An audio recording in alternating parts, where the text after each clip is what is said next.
పై సత్య సందేశం. ఒక బోధకుడు రాత్రిపూట ఒక అడవి మార్గంలో కాలినడకన ప్రయాణిస్తున్నాడు. ఇంతలో హఠాత్తుగా వచ్చిన ఒక దొంగ ఆ బోధకుడిని అడ్డగించాడు. నీ వద్దనున్న సొమ్ము ఇవ్వకపోతే చంపేస్తాను అంటూ కత్తి చూపి భయపెట్టాడు.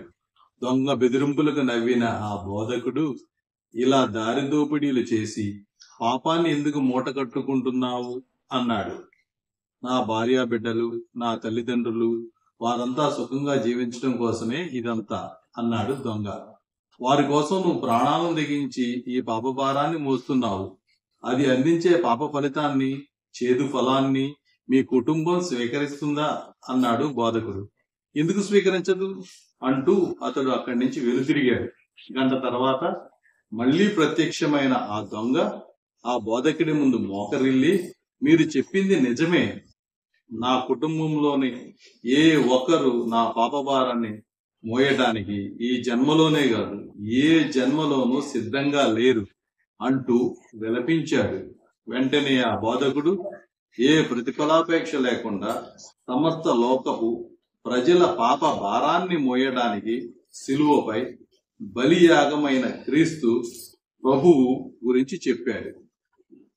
వీపు మీద సిలువు భారం, కాళ్ళు, చేతులకు మేకులు, తలపై ముళ్ళ కిరీటం, పైన సూర్య ప్రతాపం, వీటికి మించిన గాయాల తీవ్రత.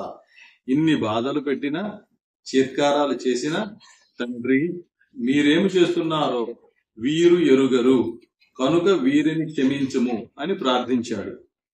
క్రీస్తుకు సిలువ శిక్ష వేసే సమయంలో పిలాతు అనే న్యాయాధికారి నువ్వు ఎవరు అని ప్రశ్నించినప్పుడు, నేనే సత్యం అన్నాడు ప్రభువు. సత్యం కోసం తాను నమ్మిన ప్రేమ, కరుణ, సేవా మార్గాలను ఆచరించే క్రమంలో సత్యసంధతే ఆయన్ని సిలువ వైపు నడిపించింది.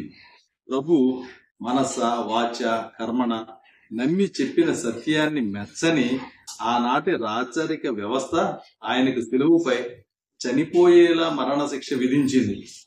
అయినా సత్యానికి మరణం లేదు, సత్యవాదికి ఎదురు లేదు అని ఆయన తిరిగి లేవడం ద్వారా సమస్త మానవాళికి సత్యమే గెలుస్తుంది అని నిత్య సత్యాన్ని సందేశంగా ఇచ్చారు.